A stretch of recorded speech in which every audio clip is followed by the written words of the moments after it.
bandwidth.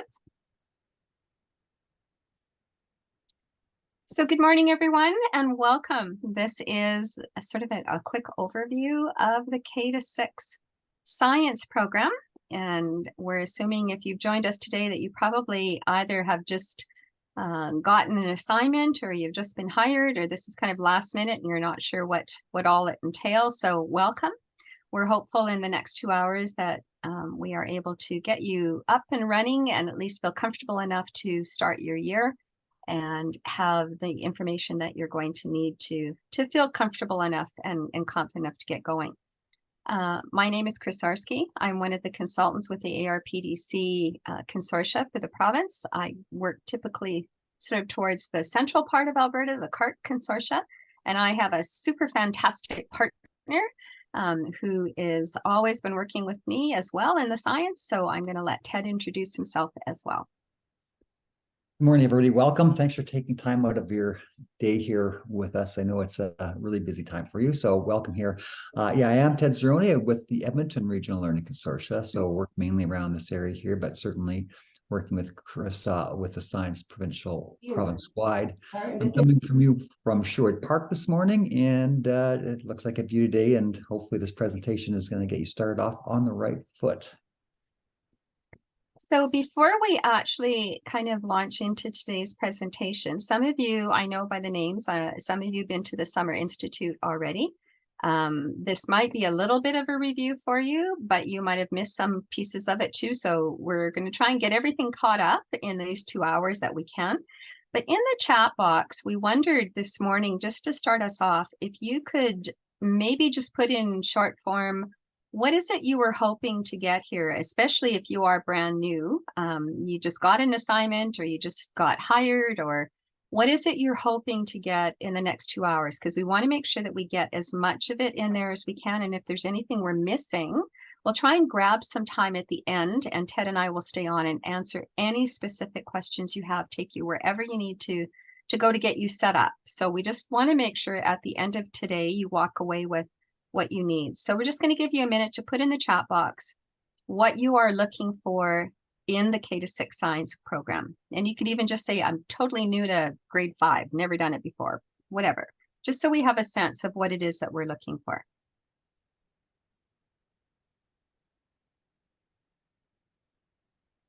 Okay, thanks, Carrie.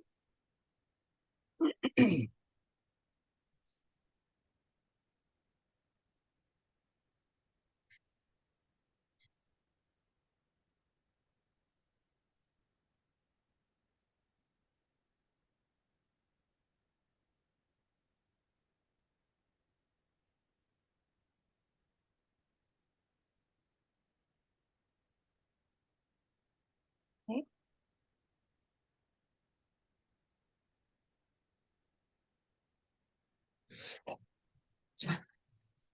Great, thank you. All right, we're getting kind of the same things we were expecting to see, and very much the same as what we saw in July and August as well. The resources are a big thing. We will try and help with that and show you what we've done for that. For those of you teaching split grades, we've had that question many, many times already. And so Ted and I are hoping to get together in the coming week and sit down and work out a bit of a plan of what that might look like, how you could do some of the combined grades.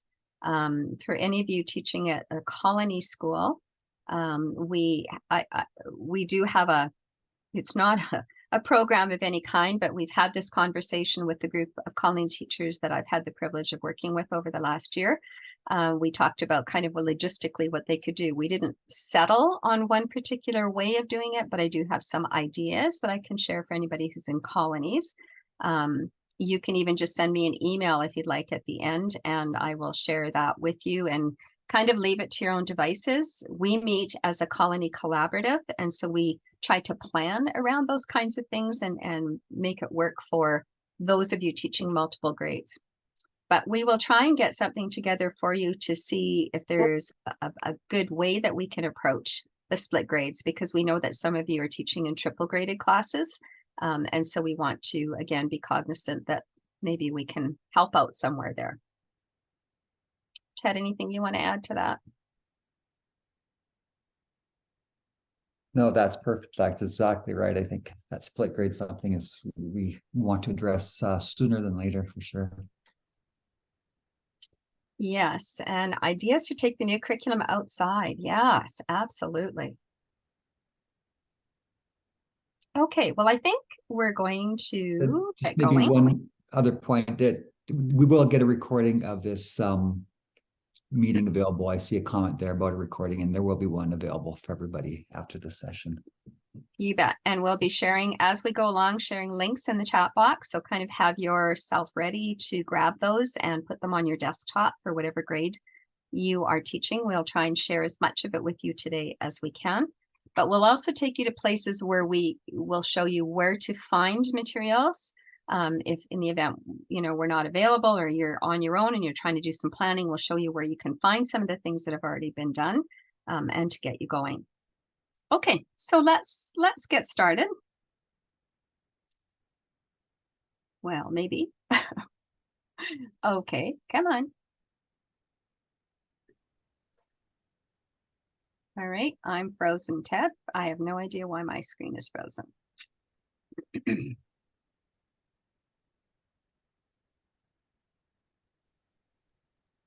No, just try a refresher or back out of it.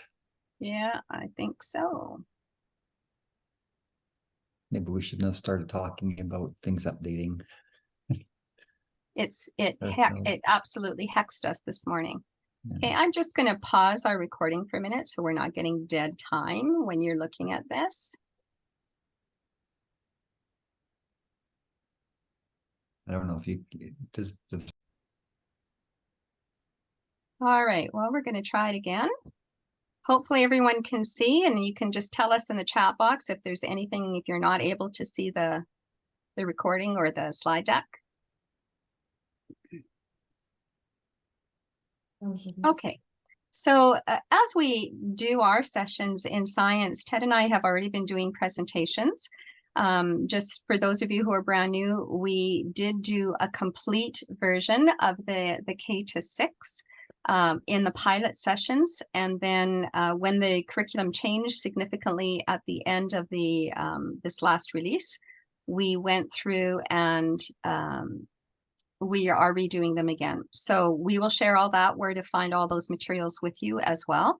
But we always start our sessions with a land acknowledgement, and wherever possible, especially in the science, we try to even link that land acknowledgement in our First Nations to something that's happening within that organizing idea.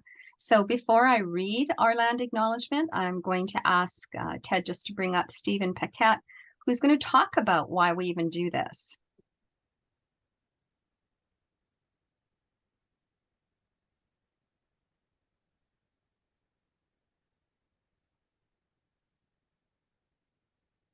Oh, and we have no sound.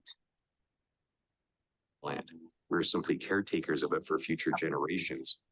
And what I've been taught from my elders is that when we do that acknowledgement of the land, it's much more. Did you say we have no sound? No, I'm good now. I have sound. Does everybody else? I hope. Thumbs up for those of you who do. Please. Okay, we should be good. More than just the territory. It's about relationships. It's about our relationships with people that share the land. It's our relationships with Mother Earth. It's our relationships with the four-legged, the finned, the feathered, the crawlers, the original stewards of Mother Earth. It's that relationship that we acknowledge with the trees.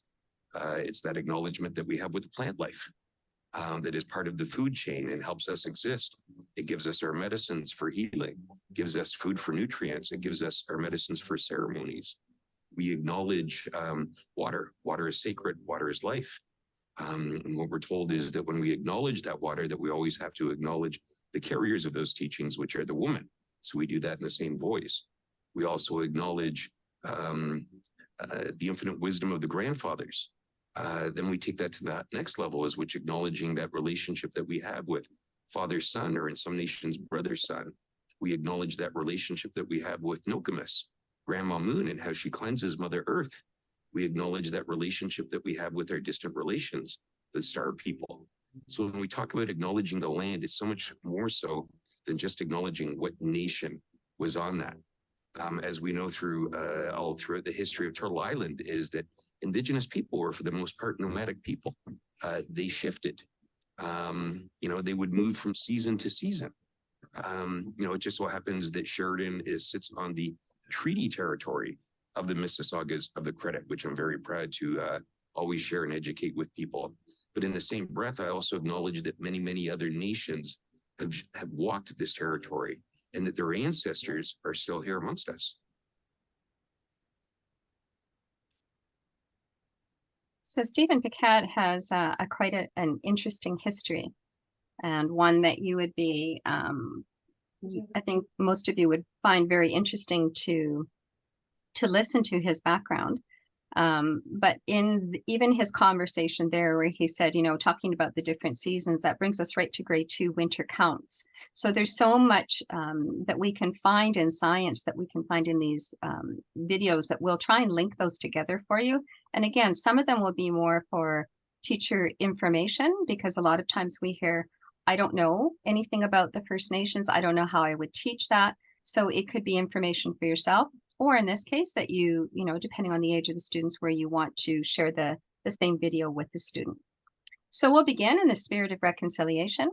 We want to acknowledge that this gathering is taking place on traditional lands across the province of Alberta, home to many diverse First Nations, Métis, and Inuit peoples. We acknowledge that this land is a traditional meeting ground, giving voice to its original peoples and the story of creation of this country in a way that history has forgotten. So as we move forward this morning, as we were mentioning, we kind of really want to just go through some of the basic pieces that we have.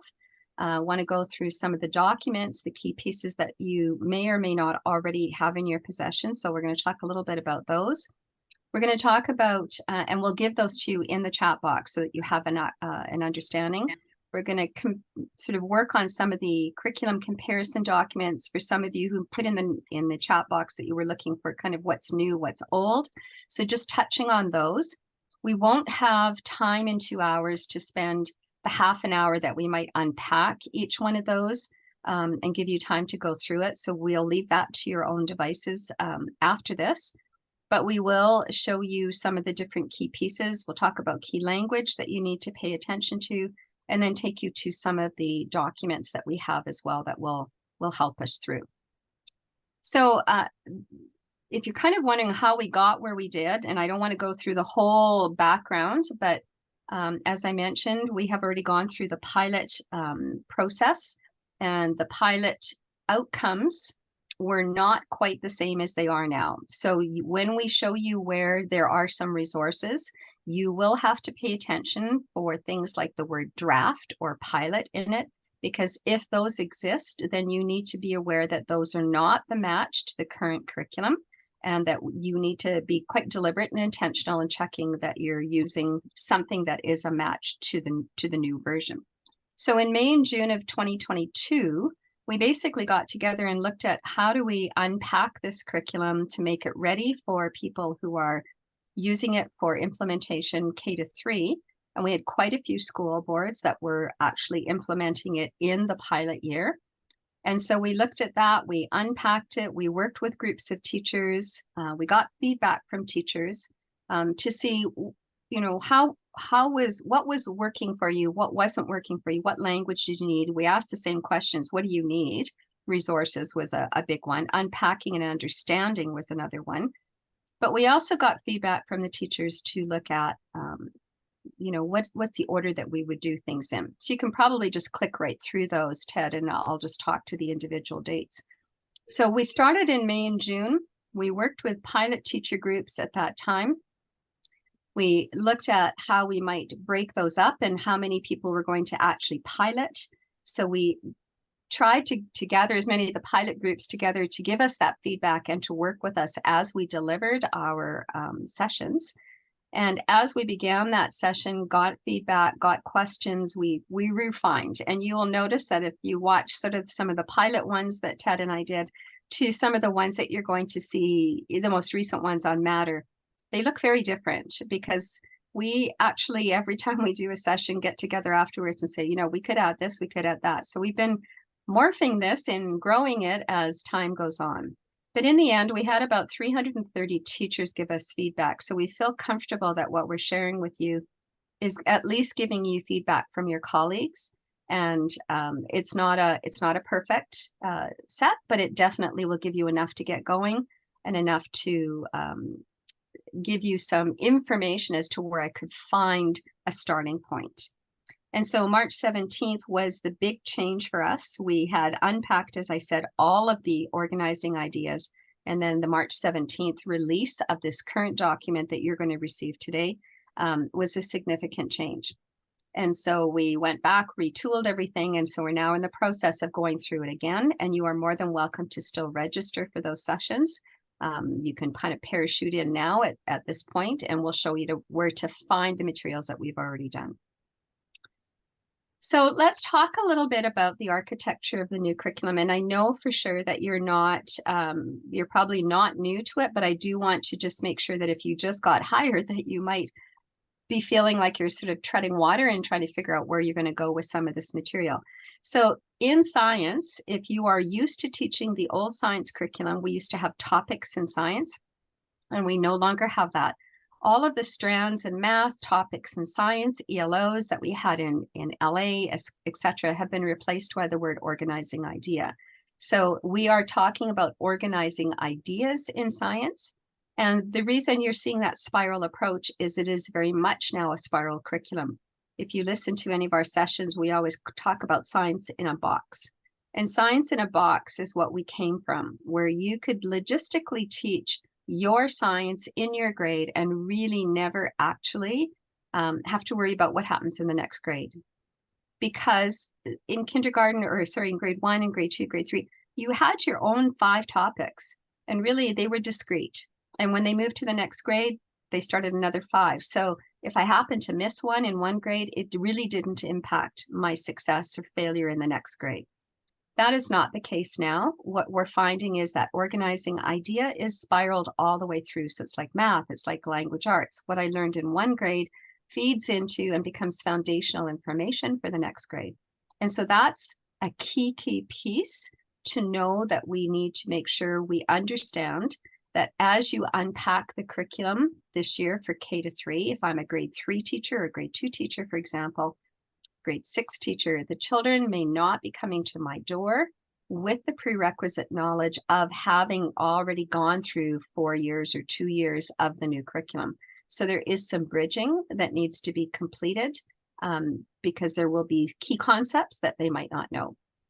So we have that overarching organizing idea that now replaces all of that terminology we had before. It's common language throughout all of the different curriculums. And I'm going to unpack each of those different pieces as we go through, and we will take you to the New Learn Alberta site in just a little bit, not right now, when we go through some of these pieces. So you'll find on these sheets that are on these slides, we won't go into each one of them, but in the top right-hand corner, you find the guiding framework, which informed how the curriculums were put together. And at the bottom, you have the link to the New Learn Alberta site, which we will go to, but not right now. Okay. So the architecture of the new curriculum, regardless of which one you have, we're talking science today. Science is the green color, regardless of what grade you teach. And the architecture is always the same. At the very top, I have that organizing idea, AKA strand, topic, whatever you want to call it. And it has those big rock concepts in it. So it is where it branches across numerous grades. And as I work my way down, I start to get more specific for my grade. So if you kind of think of it as an inverted triangle, the base of the triangle, the widest piece sits at the top, which is the organizing idea. And it has these broad ideas that go across a whole bunch of grades. And how I unpack those big rocks that live up there will start to get much more specific and start to narrow down as I get down to the point at the bottom of my triangle, which is my grade, my outcome, my cusps. So that's kind of how the architectures of all of the curriculums have been put together. And today we'll focus just on science. So let's look at your document. Your document, again, I'll talk in broad terms, but specific to science. The broad terms would be that we have 3 colors in every curriculum. Ours is green. The darkest green is the organizing idea. And that organizing idea contains the big rocks. It says, what are the concepts that live across multiple grades? and how do I know which organizing idea or topic I would be talking about? The very first word that exists behind organizing idea, in this case is energy, tells me what we're going to be talking about. So this is where I would find those overarching concepts that Ted's going to talk a lot about when we look at finding concepts and the importance of concepts. Okay, as we go to well, actually, I'll let Ted unpack a little bit about how we build this, because this ties very much into another document that he has. So I'll turn it over to you, Ted. Sure. This is just another graphic of how, as Chris mentioned, the curriculum is spirally and helps to focus from very broad ideas at the top to more specific ideas and pieces of knowledge. And there, of course, are introduced by the guiding questions and the learner outcome. In this particular case, when it comes to matter, at kindergarten, what's learned about matter is that objects are composed of matter, and those objects have properties that can be examined with the senses. When we grow with that understanding of matter, when we get to grade 1, we add on, we learn that we keep the same understanding, the same knowledge that objects have properties that can be examined with the senses, but now we add on the whole notion that properties can change, and we examine how that can happen. By the time we get to grade 2, again, we're growing that conceptual understanding. Now we know that objects can become materials when they're used for a purpose, and now that those materials have properties that can change, and those materials have properties really that can define their use or their purpose. And then when we get to grade 3, we add on the whole notion of states of matter, that the objects of property or materials can change. And one of the ways they can change is into the different states of matter. So this graphic is, once again, just to give you an idea of how that conceptual spiraling nature of the curriculum works. And it works for all the other broad organizing ideas as well. And it continues, of course, through grades 4 to 6 as well, which you don't have on this slide right now.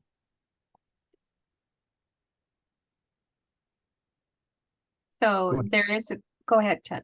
No, you go ahead, Chris. The organizing idea, there's a progression, and I think Ted just kind of nailed it for you, is that this kind of unpacks for you that spiral that we showed you at the beginning, is how do all these things link together? So he's done a great job of putting this matrix together for you, which kind of gives you an idea of, where do I start, for example, with matter? What's happening? What's the big thing that's happening in kindergarten? How does that change in grade 1? How does that change in grade 2? And really, I mean, we could look at the big document that we looked at where we unpack that organizing idea, the spreadsheet, which covers multiple grades. But this gives you a really good sense of how those pieces are interconnected. And again, there's a 4, 5, 6 that goes along with this as we move forward. But it's important, especially in these first couple of years, it isn't going to all be perfect in our first year, but in the first couple of years, to really pay attention to what is happening in the previous grade to mine. Certainly, if you're a kindergarten teacher, you're in the best scenario. We've been saying that all along, because you don't have anything you need to bridge to. A lot of this is brand new to you, but you're the front runner of everything that happens. So if I'm a grade 1 teacher, I do need to know kind of what would have happened in kindergarten prior to them coming, and what pieces will I need to pick up. And wherever we do our sessions, or when we do our sessions and we share slide decks with you and suggested resources, we also will go through that and share with you, here's something from the previous grade that you might want to use, or here's some slides that we used in the previous grade that might be helpful to you, that if you're doing a pre-assessment, just double check that the kids have a good idea of what this is. If not, that will be your starting point. So we'll try and help bridge the information that you would need to know before you launch into your learner outcomes. And you'll see that there are some things that are not on all grades. So for example, we don't see living systems in kindergarten. We don't see space in any of the K to 3s, because it starts in 4, 5, 6, which is very new to grades 4 and 5, because space used to just live in grade 6. So there are definitely some shifts in how we put things together. But you see where those ones that go all the way through, the colors start at kindergarten and go all the way through, that we have that continuity. And that's where you're seeing that organizing idea, that overarching big concept rock, kind of going through all of the different pieces. So this gives you sort of a sense of how things connect together. We see computing science is one that starts in all of the grades. Scientific method only starts in grade 1. But those are pieces, those two, although they are organizing ideas into themselves, this is something that should be intertwined throughout every one of your organizing ideas. So we would make the links for computing science in matter, in energy, in earth systems.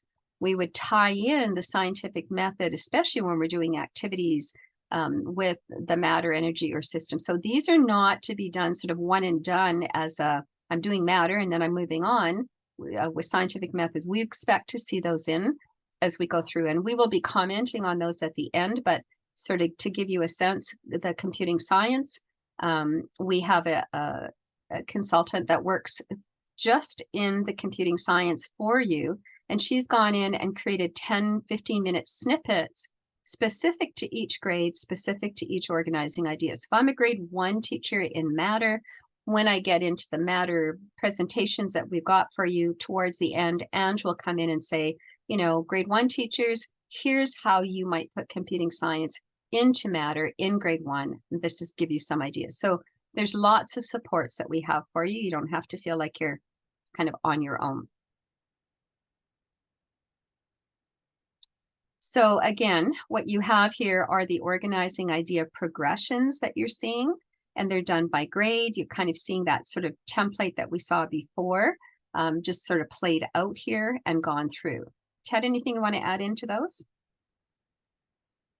No, other than you'll get the slide deck and then you can see again, you can pick out the grade that you're most keenly interested in. What the these charts show you what the learner outcome is and what grade it's in as well, and the organizing idea associated with it. So we're not going to go through all this individually, but they will be there and made available for you. You bet.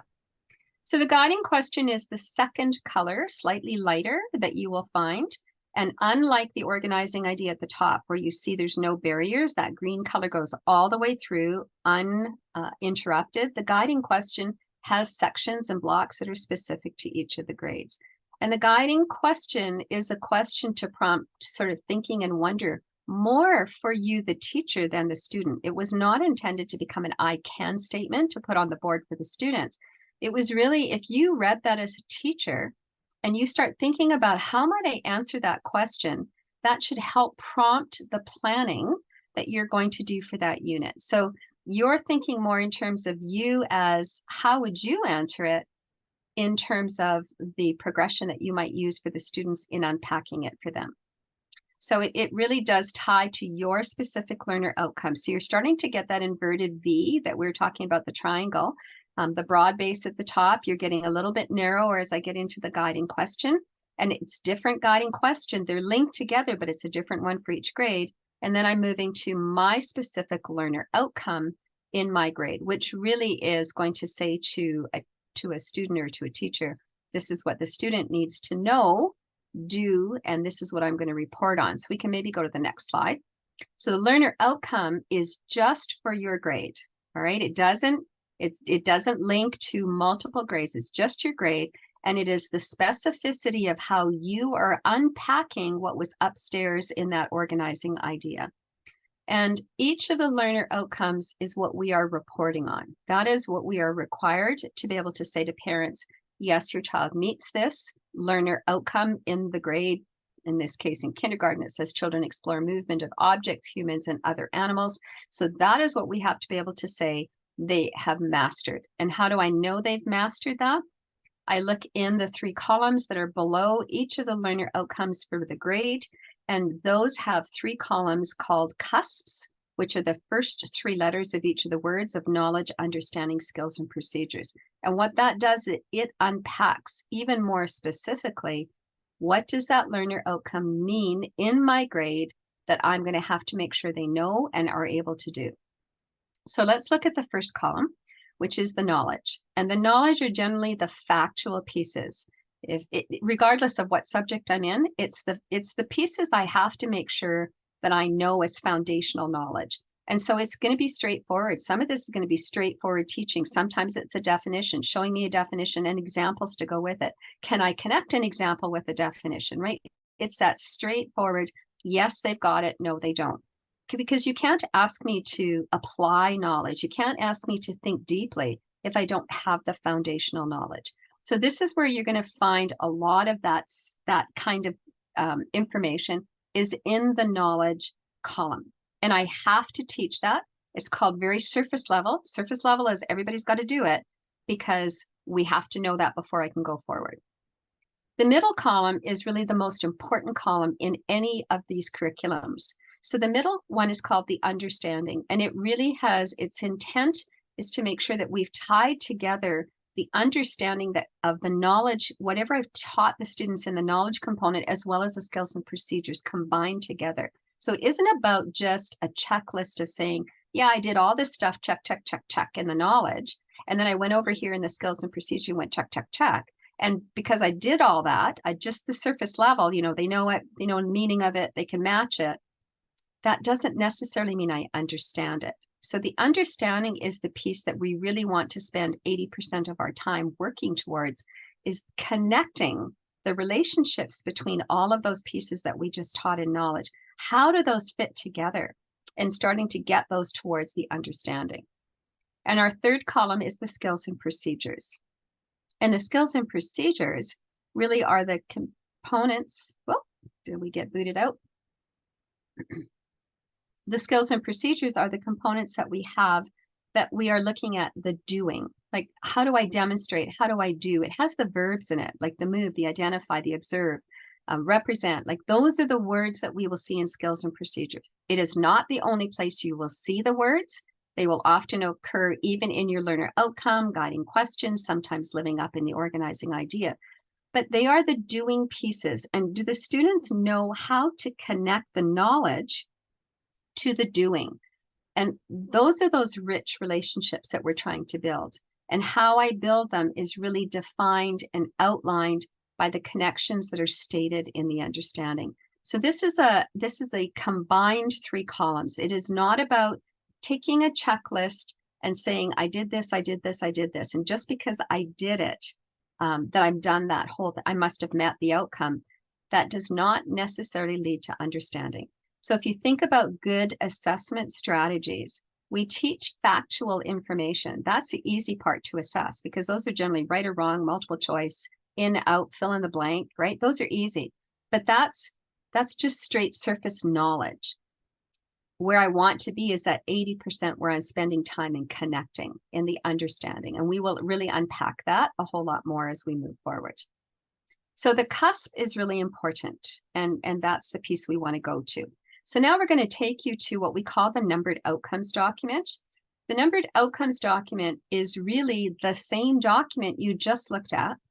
Just when we were working through the math, we were working through the science, we found it a bit frustrating and confusing to know exactly where we were. Because remember that the learner outcome does not change, but it might have multiple rows of cusps that sit below it. So every time I have a new understanding, I'll have a whole new row of knowledge, understanding, skills, and procedures. But I might have 3 or 4, sometimes 5 or 6 that live underneath a learner outcome. So to tell how we were going to be, which row am I working on, how do I identify this? If I'm working with a PLC, instead of saying, go to count down page 5 pages, count down 6 rows, and then reading it out to make sure everybody's on the same page, we numbered them. And hence, this is why it's called the numbered outcomes document. It's the same document that you'll find on New Learn Alberta. The only difference is in front of the learner outcome, we have put numbers. Okay, that's the only difference that you're going to see.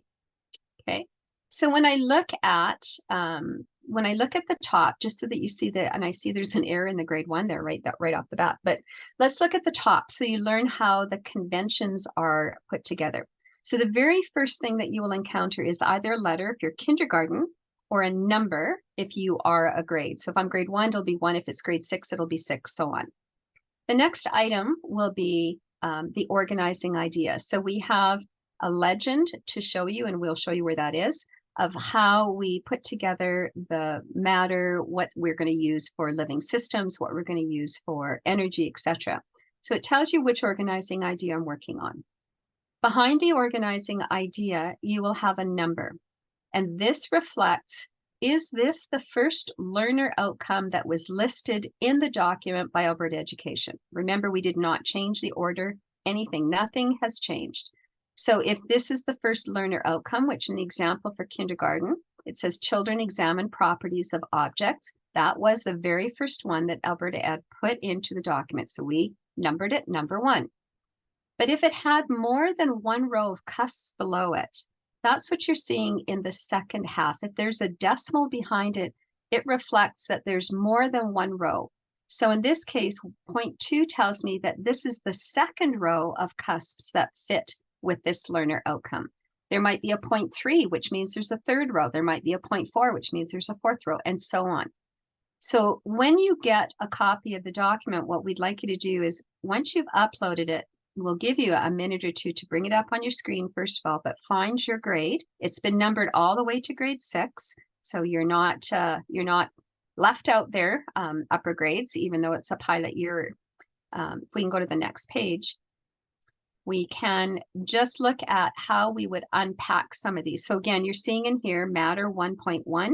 And if you watch as they go across, if it's 1.1 for kindergarten, it'll be 1.1 for grade 1, it'll be 1.1 for grade 2, it'll be 1.1 for grade 3. But they won't all have the same number. So once we run out, you'll just see blank spaces in a grade, and you'll just keep going until we run out of all of the ones that are there. So there's a link at the bottom there. Ted's just going to click that one on. Just click the link on at the bottom. Yep. Oh, and then there we go. Sorry. Yep. Yep. And then grab that link and put it in the chat box for them. So we're going to ask you just to grab this link, bring it up on your computer.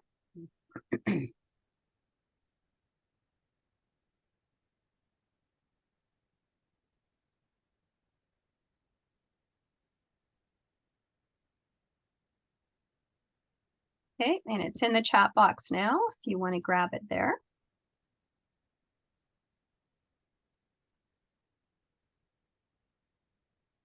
And bring it up on your computer. And what I'd like you to do is just, we'll give you just some time here. I don't want you we won't spend a half an hour on it because we would normally unpack this a little differently. But I'd like you to go in and grab your grade, find your grade, and just kind of just glance through. You're not going to read everything in the document, just glance through the numbering system so that if there's any questions that you have, now's a good time to ask and find out kind of where we're at with that. And we will have opportunities at the end as well.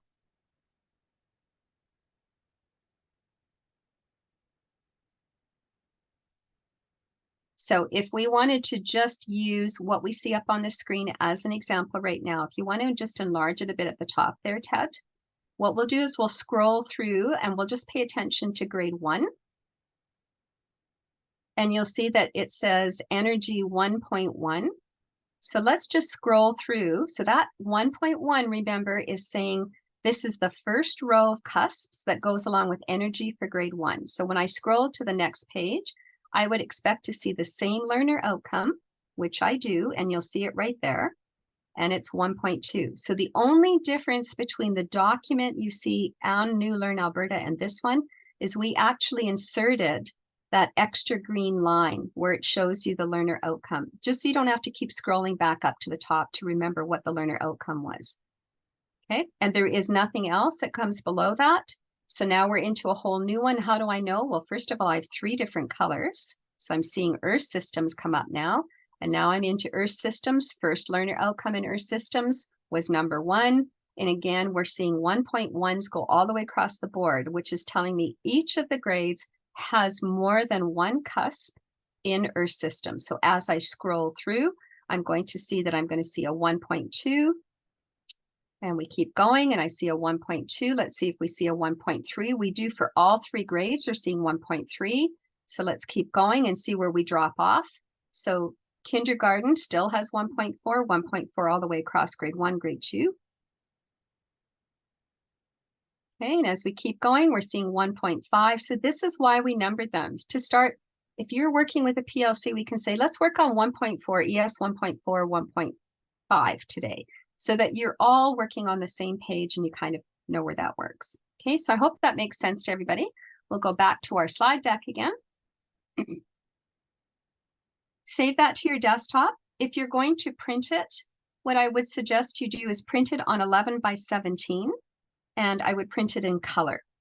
And I would have that document with you the whole time that you have it as you're teaching science this year, just for annotating on and to comparing where you're going to go, even with the curriculum comparison that we're going to share with you as well.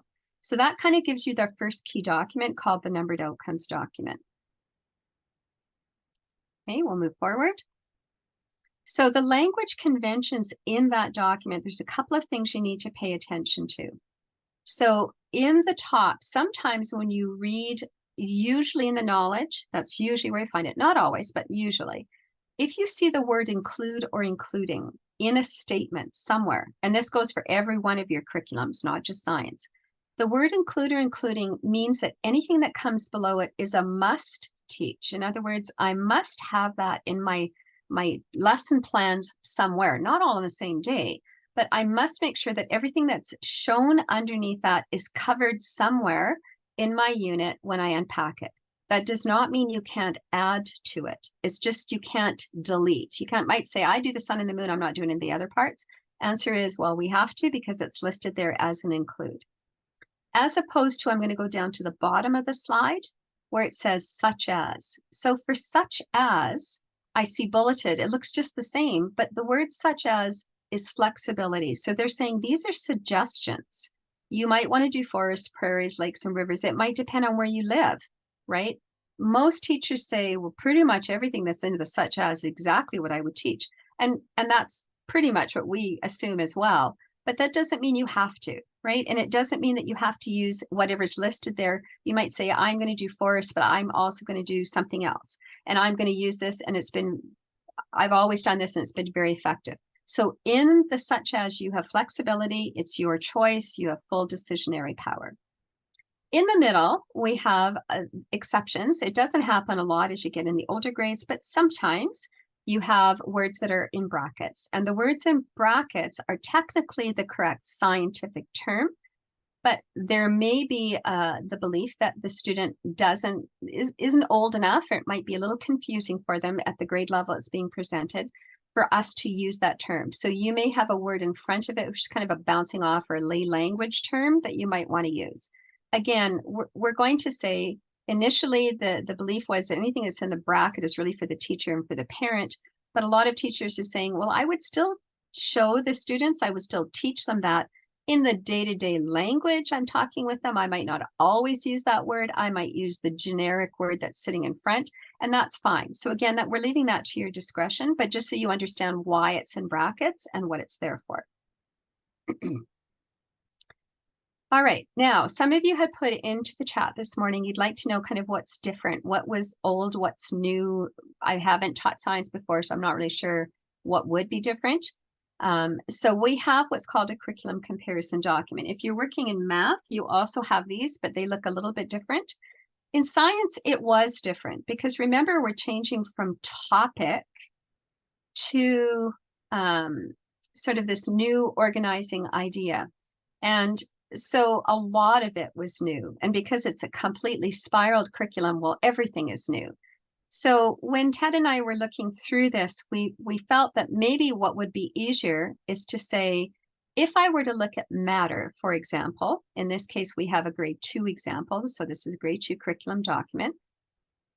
In matter, and we look at the sort of the learner outcome, the understanding, the knowledge, skill, and procedures, is there something that we taught in science anywhere in the old science curriculum that fits to that particular grade 2 understanding? And so in the left-hand column, what you will see is the old curriculum topics. You see those words. So those are topics from a variety of grades, sometimes one grade, sometimes multiple grades, that fit some pieces, not all of it, but some pieces of it fit to our new matter in grade 2. So if you are working with another colleague in the school and they were teaching, let's say, the old grade 1 or the old grade 2, and you're picking it up for the first time, you may want to visit them and say, can I borrow that and just take some of the materials from there? But this gives you a link of how does the new curriculum fit to something that we did in the old. And I will be honest with you, there are some places where there's nothing in that column of 1996 curriculum fit because it's all new. And there was no links. So they will vary from grade to grade, from organizing idea to organizing idea. So if you look at the top again, there's that numbering convention that we used in the numbered outcomes document. So we're using that all the way through to reference any links that we could find in the old curriculum to the new. At the top of this document, you see our legend. So it shows you that matter is kind of a pinkish color, energy is a light blue, and so on. And it also tells you what lettering we are using as the short form for up in the numbering. Those are your legends for each of the organizing ideas so that you get a sense of how those fit together and how we labeled them in the documents as well. So at the bottom there on the right, Ted, is the link. If you want to click that on. And that is not the correct link. Can you go to the, is this my slide deck or your slide deck? I hope this is the most recent slide deck.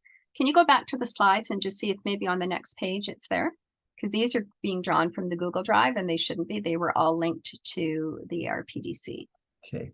Just go back to the slide deck. I'll just double check to see if these are linked to the RPDC one.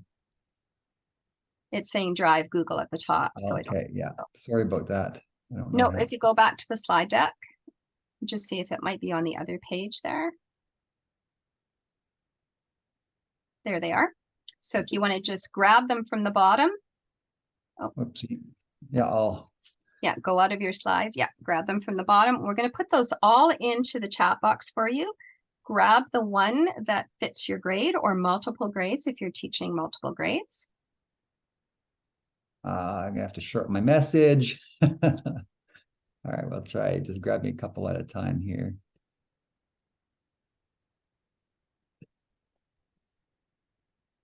Oh, you've missed the last part of the grade 3. Oh, I did. I'm gonna redo that one. Why didn't I'll just go from the back. Chat was in the way here. Here we go. I'll try this again. Just 1 second. I'm just going to put in the separator. Oopsie, the separators are kind of in there. You can see that. And I'll put grades 4 to 6 in there right now. So grab the one the one or ones that fit to your grade, load them onto your desktop and save them to your computer.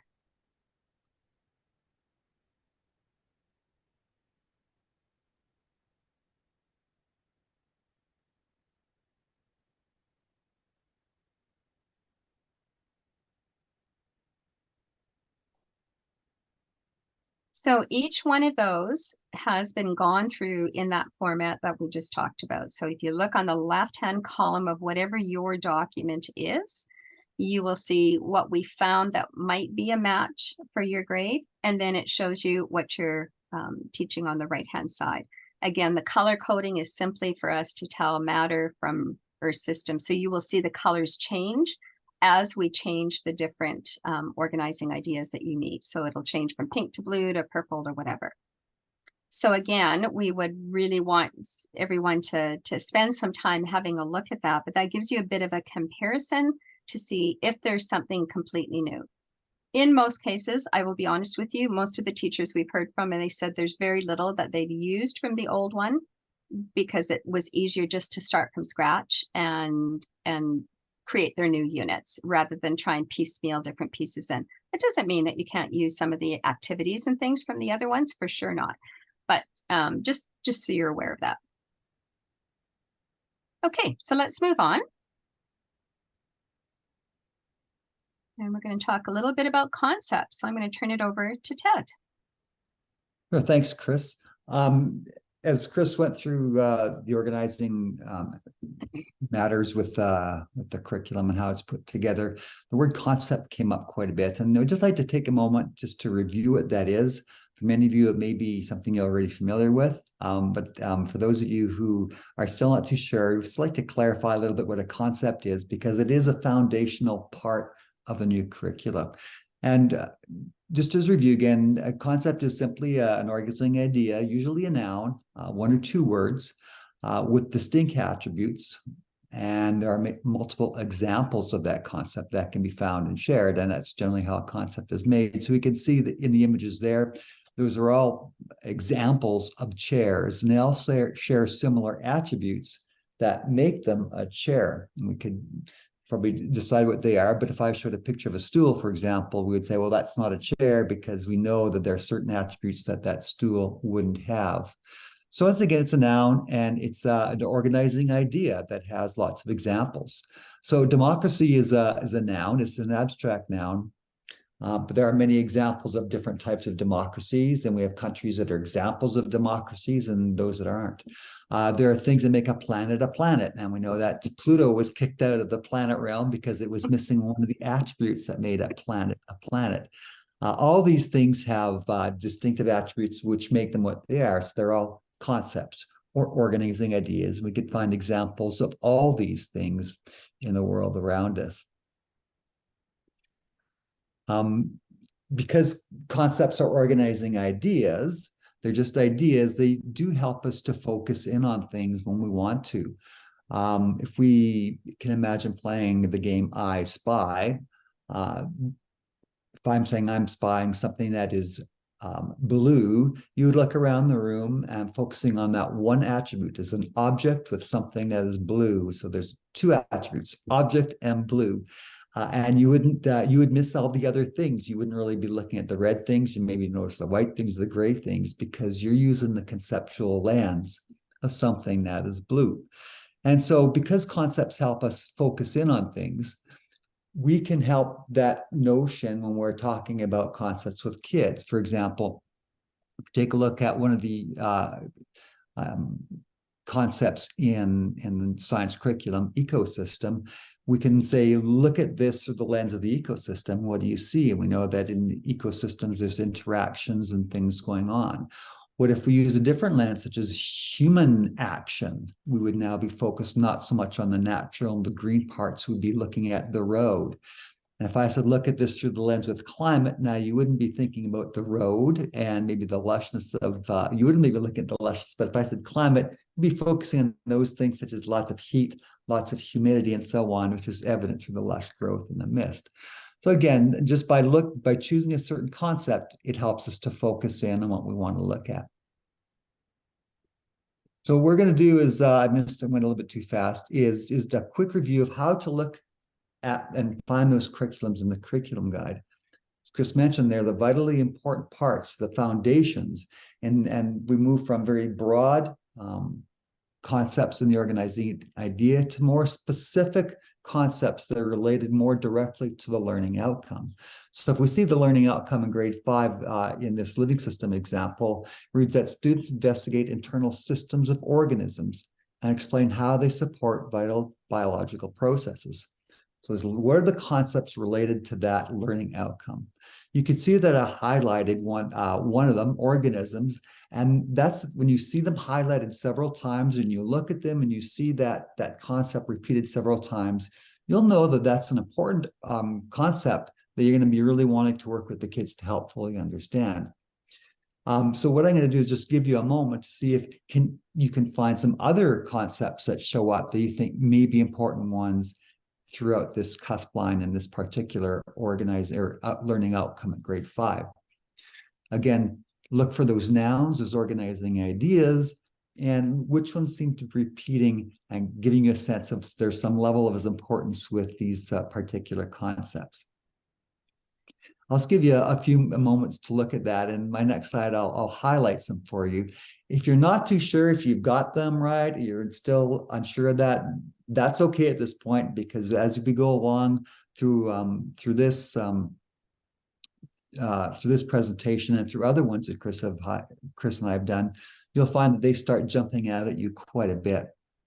And so if you choose something that's not a concept, that's not the end of the world, or if you miss some, that's totally fine too. But this next slide shows you all those concepts that are in this particular cusp line associated with that learning outcome. At the top, we see the guiding question: organisms, biological processes, and organisms and biological processes appear in both the guiding question and the learning outcome. And we can see them appearing in different places throughout the cusp lines, in the knowledge, in the understanding, and again, in the skills and procedure statements. So we know that those are all sort of the key important ones. The reason why when we start pulling out all those concepts from all the cusp lines in an organizing idea, so in this particular case, in living systems grade 5, if we were to take all the cusp lines and pull out all those concepts, we could relate them and sort of create a picture of what that organizing idea looks like. And we do supply these for all the grades and all the organizing ideas. The ones from grades 1 to 6, living systems is already completed for you to get that picture, and K to 6, matter is already done.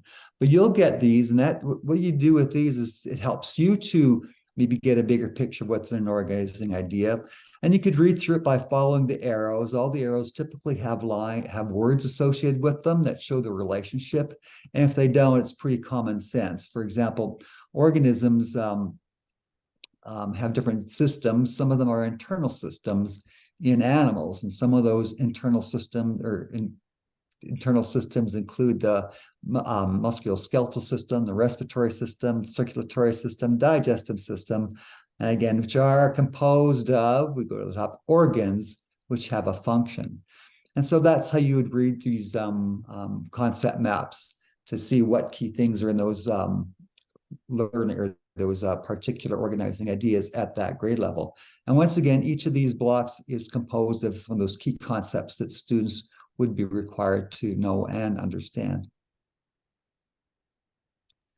We're talking about that spiral curriculum again. This breaks that whole notion down a little bit more, but again, once again, shows you how some of the concepts that we learn in one grade level carries on to another grade level. We gave the example of matter and how ideas relate with that. When we take a look at how specific concepts move forward, we can see that in this graphic. So these orange ideas, orange highlights in this particular organizing idea with matter, we see properties introduced in kindergarten.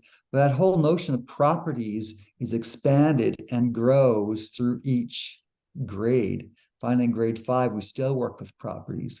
The idea of states of matter is introduced in grade 3, and that whole thing of states of matter, what they are, that waste material present themselves in different states of matter as well.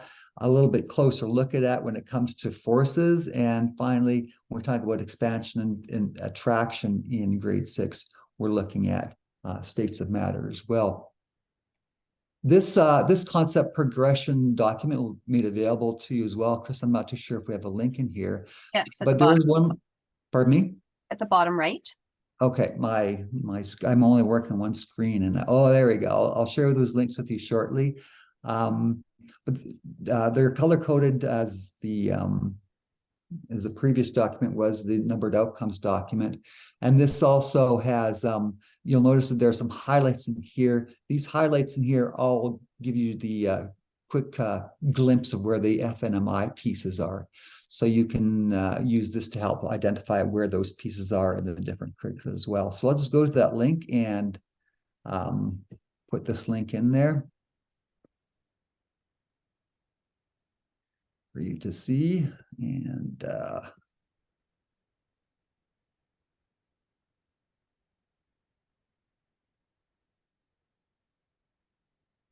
that'll give you the concept progressions for all the organizing ideas from K to 6.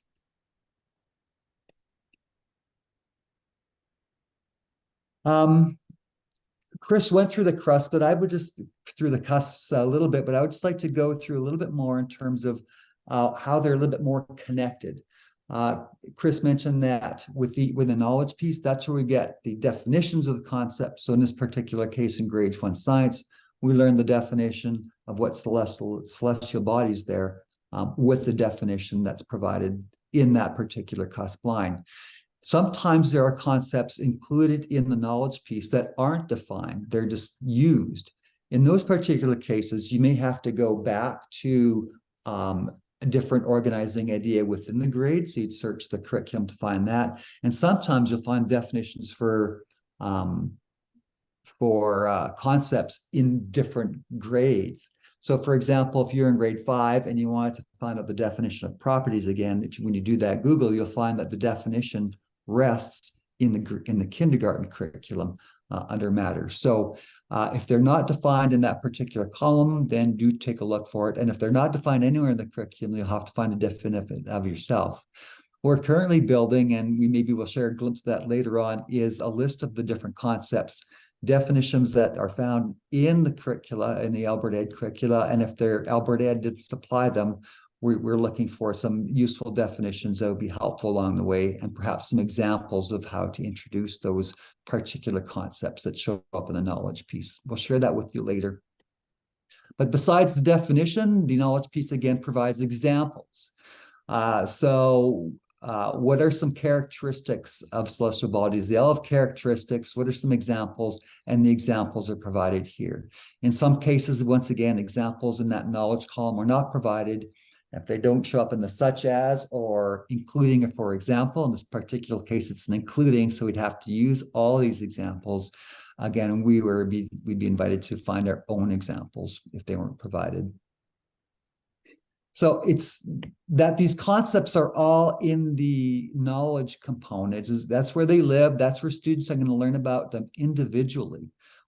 For example, in this particular case, at grade 3, students would know what human activities are. They learn what the different types of human activities might be. What does that mean? A little bit about change and about land on Earth or the surface of the Earth. So individually, these concepts or ideas have their own meaning. But if we were to relate them together or put them together in kind of a statement that fits together in a logical, meaningful order, then we'd have the understanding. And I have 2 understandings written there, and they're both logical and they're both meaningful. And we could find examples of that understanding in our world. For instance, change to land on Earth affects human activities. So if there was a landslide or an avalanche, for example, human activities would likely be altered. So we could find examples of that understanding, but we could also find examples of this other understanding just by reorganizing the relationship or how we restate the understanding of the specific concepts. For example, human activities can cause change to the Earth's surface. And again, we could probably find many instances of how human activities can change the Earth's surface. So these are understandings, but they're not all in the curriculum. In this particular case, the bottom one is the understanding that's in the curriculum guide. You'll notice that there's also plants can cause change to the Earth's surface, and other animals. In this particular case, I'm just referring to humans, but we would be able to find examples of all of them. And as we go through the knowledge part of this particular curriculum, that's what we find. So that's when Chris said that this is where we live, this is the most important part of the understandings. That is exactly true. We spend some time in learning what human activities are and what kind of changes can happen, but we relate it all together here and spend our time in examining the understanding after the individual concepts are learned. For example, here as well, we know conservation. This is a grade 4 example. Conservation is a concept. But we know that conservation can impact land, natural resources, and organisms. Once again, once students know what different land is and landforms, what natural resources are, what organisms are, we can put that together to create an understanding and investigate it in many different case studies, many different contexts, many different environments, and so on. So Chris, do we want to do this activity? I'm not too sure if we have time. I'm looking at it. Yeah, I think it's good. Yeah, I think you're okay. Okay. We have 6 minutes here. What we're going to ask you to do is just go to, if you've downloaded the, I think the number the numbered documents, Chris? Yeah. The curriculum. If you could go to that, just choose a cusp line from any organizing idea and just see if you can see the connection between the knowledge and understanding and the learning outcome for that matter. But specifically look at the understanding, see where in that understanding, when you look to the left-hand side, where are those concepts? Are they defined? Are there examples of them? And if not, then that would give you an indication you'd have to search for an example or the definition of that elsewhere. Where else do they appear? Do they appear in the skills and procedures column? Sometimes there's some in the skills and procedures column that don't show up in the other ones, and they would have to be taught as well, perhaps. So we'll give you 6 minutes just maybe to explore those documents and see if you could find the concepts and where they're located. Chris, do you have anything to add? No, this will just give you a bit of a chance just to look at some of the things that we've shown you. And don't hesitate to unmute yourself if you have any questions or if you're not sure about what you're looking for or having trouble finding it, just to give you that time to do so. And then we'll continue on again. And we'll just pause the recording again so you don't have a bunch of dead space in between. Let's see if I can do that now.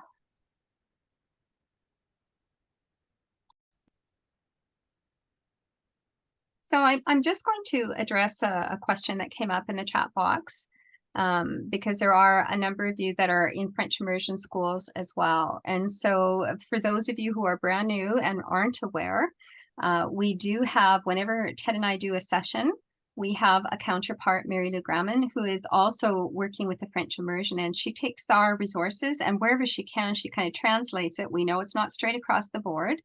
And she does an excellent job of trying to fill in places where we can't find, let's say, a French video where we used an English one. She tries to find places where she can fill those gaps for you.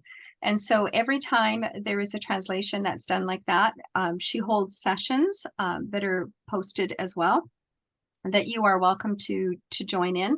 They're also recorded, and some of them have already been posted to the ARPDC site. There will be more coming, especially with the 4 to 6. So just being aware of that as well. So if you are in a French immersion situation, then you do have supports there as well.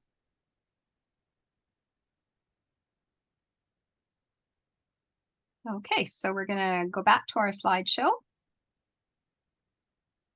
All right, welcome back, everyone. We just have one more little piece to cover. I know everybody wants to get into the resources, and we will do that. I think what we want to do as well is just give you some, make sure that there's a structural understanding of the curriculum, because when you get a lot of the learning activities and resources, having the agency and the power to know where it fits in and why it fits in is really gives the learning experience that much more powerful, and gives you much more power to decide, is this a good activity? Is this when I need it, and why? So we do spend a time with this front end, and you will get lots of resources and lots of links to that for sure. So if you're waiting for that, that is still coming your way. I'm just going to put in there another link. This link is for the next series of slides that I'm going to show you, that's going to focus on the skills and procedures component, because the skills and procedures are what we get our kids to do or get our students to do when we're assessing them or when we're planning learning activities. If they can do something with the understandings and knowledge, we know that they understand it. So those doing verbs, and this is the link that I sent you. It has this document. There are many when you start going through the skills and procedures process, but so what we did was kind of bring them together and see what are the most important ones. What are things that kids need to be good at in order to demonstrate their learning? So the verbs really come from 2 areas. One are the learner outcome verbs that we do have to report on and give parents feedback on in terms of reporting. This part of the document that I shared with you identifies those verbs that are in the learning outcome. So for example, in kindergarten, describe, examine, explore, and interpret instructions are all part of the different, they're all verbs that show in the different learning outcomes for science. And you could see the rest of them there. You'll notice interpret instructions and follow instructions. Those ones do come in from the computer science learner outcomes that we'll talk a little bit later, organizing ideas that we'll mention a little bit later. So we've got these verbs to key in on, and so that's part of our instruction. Besides those verbs, though, we do know that in order for students to demonstrate what they know or understand, they're doing other things with that knowledge or understanding.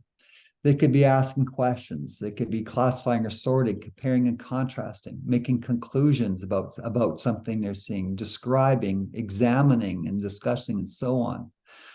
So what we've done here is, because there are so many skills and procedure statements and so many verbs, we've taken a look at what are the most frequently used verbs at each grade level, and what are they, and how can we just isolate them a little bit so we don't have to spend a whole lot of time spending a lot of time on each and every verb. This diagram then shows what is introduced in kindergarten as the key verbs. For example, asking questions, observing is an important one, especially when it gets into matter, recording data, in other words, recording our observations, and so on. The dark purple one is when where that verb specifically shows up in one or more skills or procedure statement at that grade level. So you see in grade 1 that there are some dark words. So design or describe will show up in some skills and procedure statements, as we'll discuss, as we'll investigate and observe, and so on. And you can see it with all the grades. The lighter ones are verbs that don't necessarily appear in the skills and procedure statement, but it's assumed that kids will be working with that. And what I'm getting at is, if we're asking questions in grade 1, it may not appear as a skills and procedures verb, but we do know in grade 1, kids are introduced to investigations, and the first step is an investigation or an exploration is to ask questions. And so we do know that even though the learner outcome then, or the skills and procedure, might be to investigate, like we see down here in grade 1, it will mean that they also have to ask questions, because that's embedded in them, in the whole procedure of investigating. So that's where these all come from. So this is where you're going to get all the key skills and procedures. And if this is what students are going to need to do to be able to understand or to demonstrate their understanding, we want to make sure they're good at it. So if we're going to get kids to compare and contrast at a kindergarten level, we'll want to do some practice with that skill first before we get them to use comparing and contrasting to show what they know. I often look at discuss. We're going to have kids demonstrate what they know through discussion. In kindergarten, grade 1 and grade 2, what are the parameters that make a good discussion? What is it that kids will need to do to discuss, so when they're involved in a discussion and when you're making observations, they'll have a good conversation or a good discussion, which you can use as an example of them demonstrating what they know or understand. Chris, anytime you want to add something, you can. Yep. Very quickly here, so the same document has the scope and sequence for skills and procedures with computer science. Not all of them are here, but some of the key ones. Again, they're color-coded to show the connections between them. Anything that's yellow refers to making instructions. So you can see that in computer science in grade 1 and kindergarten and grade 1, we're talking about making instructions. It should be following instructions. That's the yellow stuff. The pink stuff is beginning to make instructions, to create instructions at the different grade levels. And of course, as you move from kindergarten to grade 3, where we're growing in complexity. The blue in this particular case are thinking about instructions. Are these instructions good? Do they work? Do they not work? How can I make it better? How can I debug it to make it better? So we're really kind of working at a bit of a metacognitive level, looking at the instructions and making them better, or discussing or finding out why they don't work. A similar thing is done with computers or scientific methods, excuse me. The focus of scientific methods is the investigation process in the primary grades. And the first process of investigation is introduced at grade 1. And you can see here there are 4 steps. By the time you get to grade 2, those steps increase to, I believe, 7. And they're identified here in a summary form here, asking questions, making predictions, planning, observing, analyzing, and discussing. And the color code shows how they're covered in each of the different grades. It's important to know that grade 2 is where you're going to find the list of these or the steps and procedures involved in a formal investigation. They are not mentioned in the grade 3 scientific methods organizing idea, or grade 4 or grade 6, but all up through those grades, whenever the word investigation is used, students should investigate something.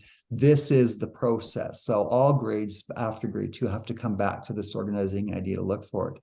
When we get to grade 2 and grade 3, we start honing in on those different parts. So for example, you can see in grade 3, we're taking a look at more about making observations and conclusions and how that really creates knowledge. And as you go through the grades, the older grades, and we don't have one ready for grades 4 to 6, so that'll be done and shared with you as soon as it is done. But we focus more on what is data, what is evidence, what is good record keeping, and so on. So we focus in on each of those steps a little bit more at the different grades. Just as a side for all of Yep. those, I can jump into is when you are looking at those steps for scientific method, a lot of those will link directly into your math program as well. So you need to make connections if you're also teaching them math at the same time, that you'll see those same verbs, those same activities be a good tie. Right, and as Chris mentioned as well, besides that, there are taking those organizing ideas and teaching them separately a little bit at the start, at the front end, and having the students take those skills and concepts and integrating it into the other different organizing ideas will help them to grow those skills and become better at them. So for example, in kindergarten, when we're following or creating instructions, we can also follow and create instructions not only in that computer science organizing idea, but we could also have kids do that with matter. We can have them do that in earth systems and so on. And so when we get kids to take a concept or skill that they've learned from one organizing idea, such as the computer science and investigation procedures, and having them apply them in different organizing ideas, we're really getting them to transfer what they know and what they understand. And that whole notion of transfer really comes into play with this organizing, or with this new curriculum. So understanding the phases of learning will help us get to that transfer point. How do we get kids to can we integrate computer science and scientific methods into this? How can I get kids to transfer something from math into science, as Chris mentioned, or from science to math? And so if we go through the phases of learning with those individual skills and individual concepts, we'll find that we can move slowly through a progression that will help us to more easily transfer. The first step is that surface level, and that's where we take those individual skills such as compare and contrast or sort, and we practice them and we get kids good at doing that. If there's an individual concept such as property or even observation for that matter, we get kids to really be good at those concepts, and then we move on to the deep phase, which is making those connections. So if we go back to one of the slides that I had earlier, where we had human activities and landforms and change, those 3 separate concepts put together to create that understanding. And so can we see that understanding when there's an avalanche? Let's study would have a little bit of case study on an avalanche. How did that affect human activity? So let's change the context, and that's so you'll see a different color. Let's get deeper. Let's change that context to a farmyard. Is there something happening there in that context where we can see that understanding that humans can change landforms or the landscape or land on Earth? And so that's where you get the deep giving different contexts until finally you get to transfer, where the context that you give them is increasingly novel and unfamiliar, and there's more independence in having them do this. And this is where you get students doing those really big project-based learning projects, for example, where they've learned the skills, they've learned the understanding, these very individual concepts, and now they're problem solving. They got this thing they're going to do. They have this campaign they're going to run, but they have already all the skills and concepts necessary to make that problem solving or that project successful. Just as an example, we're going to just use a volleyball analogy just to help out a little bit. We know that anybody who's learned volleyball or played volleyball, the first thing we do is learn some concepts and skills. What's a bump? And we learn the concept of a bump. And then we learn the skill of a bump, and we practice that. And we learn the ready position, and we learn how to set and how to serve. And once we kind of got good at that, only did our coach ever then say, okay, we've got enough practicing, let's do some practice scrimmaging. And now you practice using those not just with a partner, but in the games or practice game situation. You go that guided practice and you learn better and better. And finally, now you're going to go play your first game. And that's a really big transfer, right? You're playing people you never played with before. You don't know how they react. And that's where that transfer happens. And the more transfer opportunities that happen, the better your teams get. You go to tournaments, you play more games, and so on. And of course, it's never just a lateral progression. We're always coming back and reteaching and repracticing and getting better at things at the different levels again. But I think the volleyball example just gives an idea of what we learn at the surface, deep, and finally transferring that. And that's what we can do with our science curriculum as well. So just to give you an idea, concepts transfer, you've seen this picture before. And if we take that knowledge piece of human activities and change in Earth's surface, can we see those examples? Can we see change in here? Can we see human activities? We can. Let's give it a different context. Can you see human activity in this photograph? Is there an example of change in this photograph? What's the Earth? What kind of landform we got here? Where are we? What information we have there that tells us we're on a beach? So that whole thing of human activities, change in our surface, we can see those individual concepts in different contexts.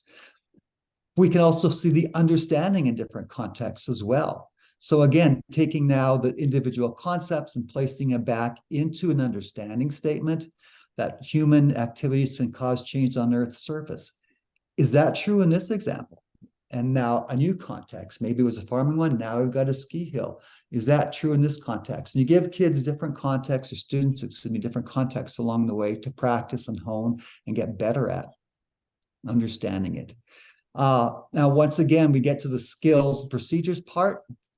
Again, the skills and procedures transfer. So relating and the practice maybe of how are two things connected, the more kids can relate and connect things, the better they get at it. But also the skill that we give or that give kids to use can help create a transfer situation. So in this particular case, can students relate human activities changes to the Earth surface? Can they relate those things together? And that would be a good transfer activity. And again, we can give different contexts. Here, we've got a dam, we've got terraces being built here, we've got city on a sort of a flat landscape. And then I might give them this kind of situation and ask the question, can you relate these things together to demonstrate your understanding that human activities cause changes to the Earth's surface? And their concept map might look something like that. And you give some examples. But once again, when you get students different contexts, let them practice it and have them demonstrate their understanding in this particular, with the verb in this particular case, we used the word relate human activities. We could also use the verb compare and contrast human activities and the different changes they make on Earth based on these two case studies. So as I mentioned before, where those verbs are there, we're not stuck on necessarily using only the verb that's provided in the skill and procedure statement, because we can make a whole different transfer activity just by changing the verb. And so that brings us to this. When we take a look at surface, deep, and transfer, the curriculum helps us a little bit to identify which phase we're working at. If you can match up the skills and procedure statement to either the understanding or the knowledge piece. And I'll show you what I mean here. When we're taking a look at describing properties here of various objects, we're just really working at the knowledge level here, which would be surface, because that's what surface is just working with either knowledge or a skill. As soon as I get into something like this, compare properties of various objects, now I'm working with this understanding. And now as soon as I'm working with the understanding, I know that I'm working at a deep level. But by taking a look, excuse me, you'll notice when you do start lining them up, you'll see, well, there's nothing connected to these pieces here. So at the surface level, there's a doing part that's missing with the senses. So that would be something that I want to address. Do the students know what the 5 senses are? Can they practice? Can they show me that they know what they can sense with sight, touch, hearing, smell, taste, and so on? So you'll see that that's missing, and I would want to create something, which would be up something blue, because I would be working at the surface level as well. And if I'm not too sure what verbs to use, once again, here are those high frequency verbs, in this particular case, a kindergarten. Or I may use a computer science or scientific methods skill to help students demonstrate or to learn one of these as well. So you have that flexibility to work with it.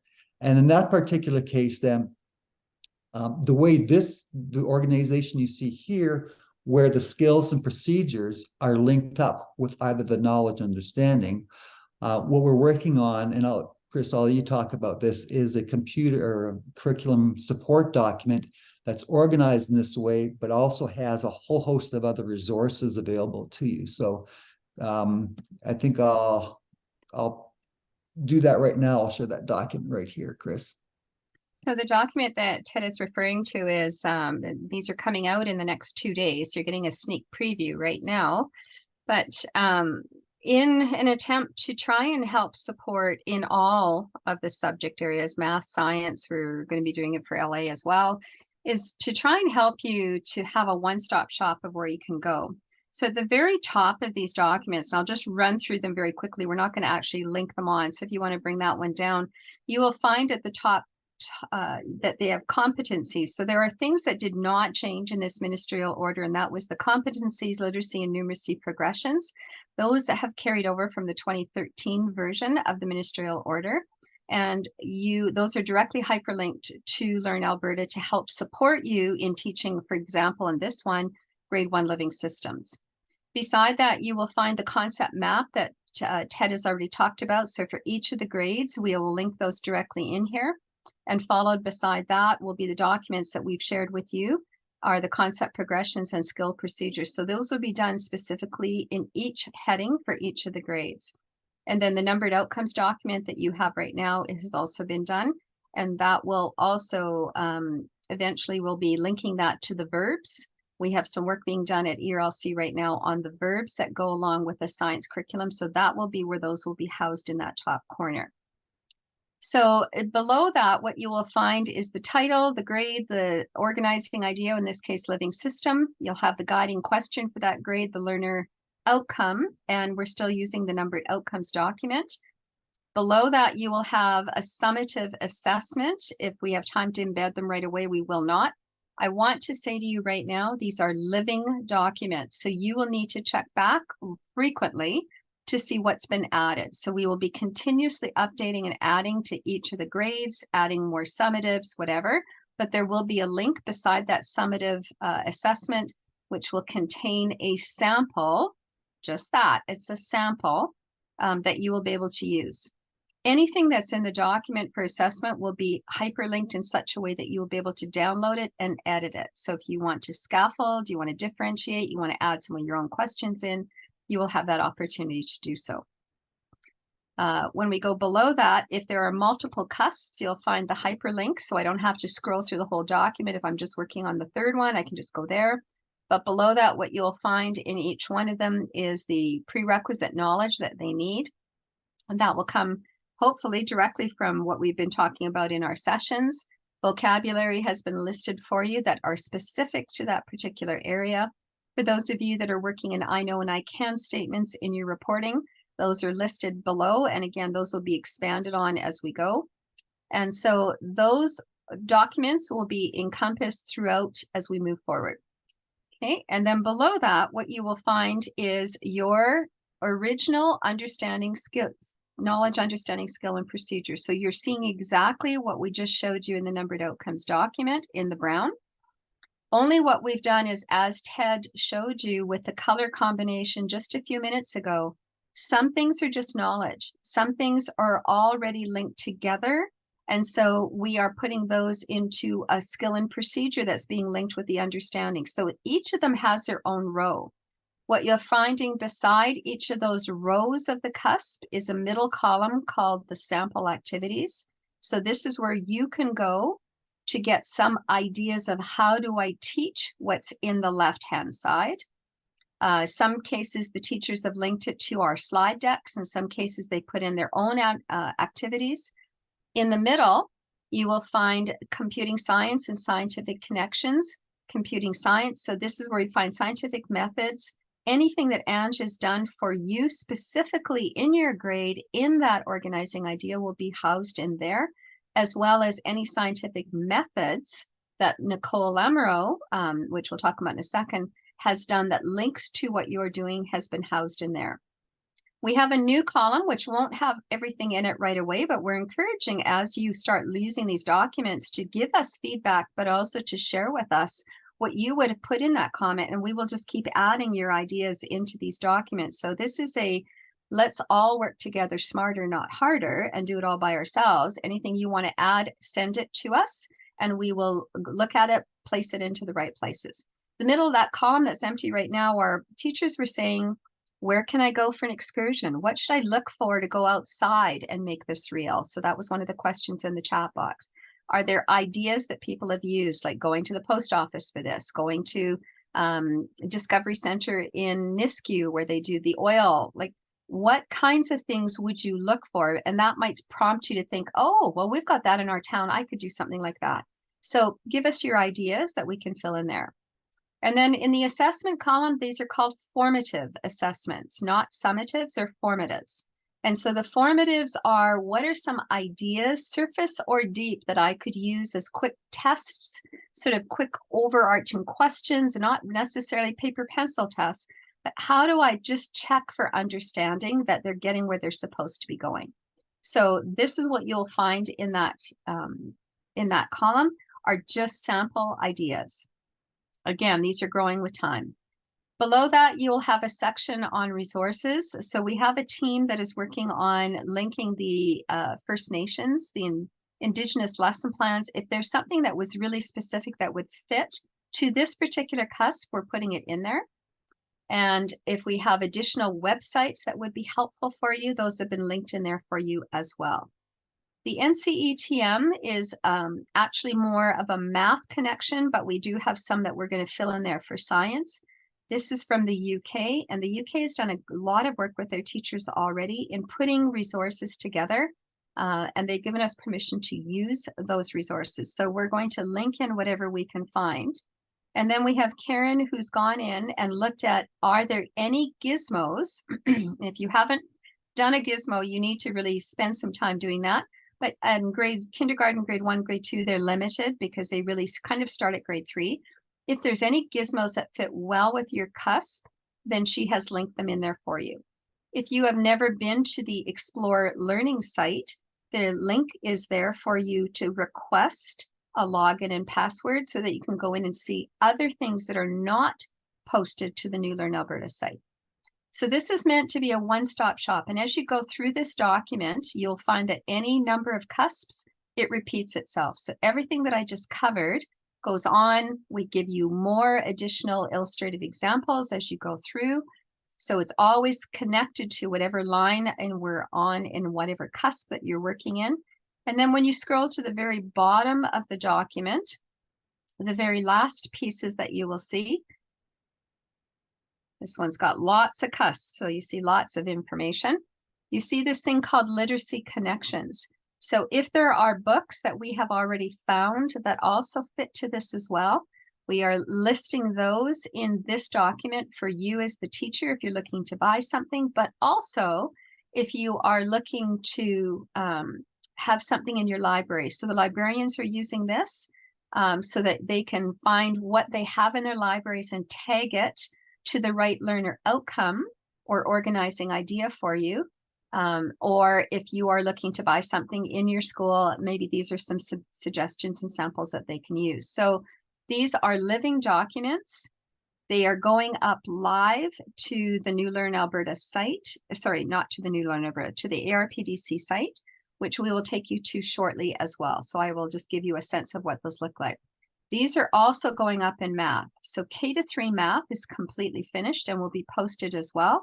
And 4 to 6 is going to have number. So these are not specific. I know this is science routine, but you will find them for math as well. So this will be living documents. Check back, check back, check back. Once a month, we will go in and update, put in anything that people have shared with us, things that we have found. So we will always be updating these. So hopefully this will help to support you in getting going with your lesson plans and things that you're doing as well. So yeah, we're looking for feedback on that, and any ideas that you have to add in, don't hesitate to email us. Let's look at some upcoming sessions. Some of you are asking, is there more coming? And the answer is yes, there are. Here is Angela Deering. She does the one for computing science. So she has a couple of sessions. One of them is, what is it, first of all? And those are on the ARPDC site. And she has done them. We've got the links for you at the top. We won't go into them now, but those links are already there. So you can just click them on. This is for grades 1 to 6, though. So I mean, you don't have to just watch it for K-3. When we look at what she is doing, she's also embedded them directly into our presentation. So we'll show you where those are found as well. Following Ange, we also have the scientific method, which is Nicole Lamoureux. And Nicole also has a number of links that she has put up for you to watch. So I put the link there. Again, we'll just leave it for you to click on, but that will take you directly to her presentation on what does scientific method look like? Across the grades from grades 1 to 6. So we gave you a touch point in the summary that Ted created, but here she will unpack it for you to show you how that's going to work all the way across. So there are a couple of things other than just our video that you should be watching. One of them would be the opening one for computing science and the opening one for scientific methods. Okay, and as we move forward, there's Edmonton Catholic Pacing Guides. They've done a lot of work on the different organizing ideas, supports, all the different pieces that you could do in there. So again, you would click on that link and go into it. They've got it all broken down. And again, you have permission to use all the materials that are in there. We move on. We have Edmonton Public has been working on a scope and sequence. So how they kind of suggest to lay it out. I will tell you that we went with what the teacher feedback from our 330 teachers that we were working with. They had suggested that we would be using living systems first and then matter or systems. So it varies a little bit. Again, the how you're going to lay out your units is entirely up to you. How we are laying it out and doing the presentations is following what you're seeing on the screen right now. So living systems and matter have completely been done for the new curriculum in K to 6 or 1 to 6, because living systems isn't in kindergarten. And those have been posted to the ARPDC site. So the coming up is still Earth Systems Energy for K to 3s and then space for the 4 to 6s as well. So the dates are here for you, and you are more than welcome to still register. They will be posted if you don't want to register for them. The registration just gives you a chance to interact right away with us.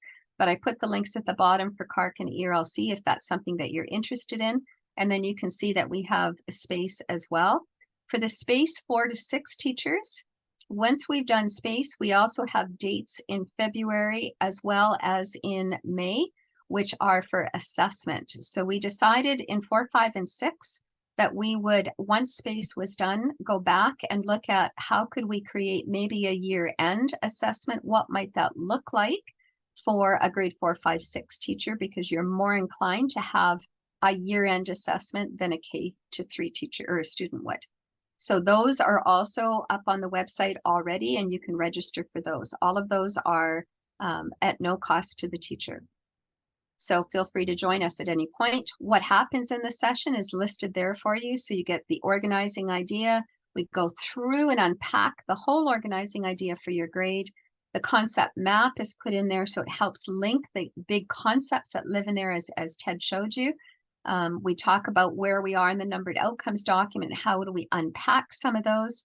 We give you sample instruction ideas, we give you links, we give you even lessons if we found them. And we also talk about in the session, this would be a great surface level question. This would be a great deep level question. So we try to build some of those in to the hour and 15 that we have. It's pretty action-packed. And so we do all of that work in there as well. So as we move forward, we have those two sites, the new Learn Alberta site, which most of you are familiar with, that you can go in and grab your documents. Let's go to the ARPDC site if you want to click that one on. So when you come here, I want you to just look at the top bar and you see new curriculum resources. You need to link that on. And you can either go to the drop-down menu and say science, or you can go to the bottom where you see the green box where it says science. Okay, either one of those gets you to the same location. When you are there, what would facilitate your looking would be to select the grade you're in. So let's pick grade 2. And if I select grade 2 and just leave it at all right now, when you go down and scroll down, anything that's linked to grade 2 science will come up. So you see that we have scientific methods. There's that link that I showed you for K-3. It also has one for K-6. Here's exploring grade 2 computing science. You'd want to watch that one. And here's where you see our sessions that we've already completed. So when you go into, for example, this is Science Matter. Let's just stop for 1 second there so you know what you're looking at. You'll have the title. When you go into the blue box review resource, what you will get is the whole package. So you will have the recording first that Ted and I did. Below the recordings are anything. So there is the computing science that Ange linked in there as well. And then below all recordings are all the resources that we shared with you. So there's the slide deck. If there's anything that we shared with you that deals with some specific lesson that we suggested, an activity like the Venn diagram card sorts, any resources, that could be things like, here's the card sort we created for you. Here's an idea of how you might unpack something, etc. All of those will be in there. And when you click those on, you can download any or all of the resources. Everything that you need will be found in there. So that gives you a sense of what is behind every one of the sessions that we unpack with you. So this is one in which we talk about how animals serve the land and how animals serve humans. And that was one of the ones we talked about, was the use of a buffalo, that nothing is wasted when a buffalo is harvested. And then we just outlined for you already what are all the components of the buffalo. So if you scroll down in the document, you will see that there are hyperlinks in the document in everywhere. All of those, you can access any of those information. So we try to build in as much as we can in the hour and a half, but the curriculum support document that's being released on Wednesday will be one that will supplement all of the pieces that we're doing in our sessions as well. So we're going to invite you to tag team between what is there and what is in these curriculum support documents to see if those help support what you're doing. So we have 3 minutes to spare. We're doing pretty good. These are additional resources that we've used a lot. They're already hyperlinked for you. So when you get the slide deck now, you'll be able to go in and grab any and all of those resources.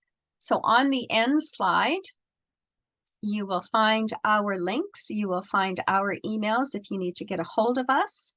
And we're going to stay on. If you have any questions that you want to ask, you will have all of those. If we click on the presentation slide deck, we can put that link into the chat box for you. And it says right now, sorry, we can't find the page, but it will be there for you. So you'll be able to go in and grab it.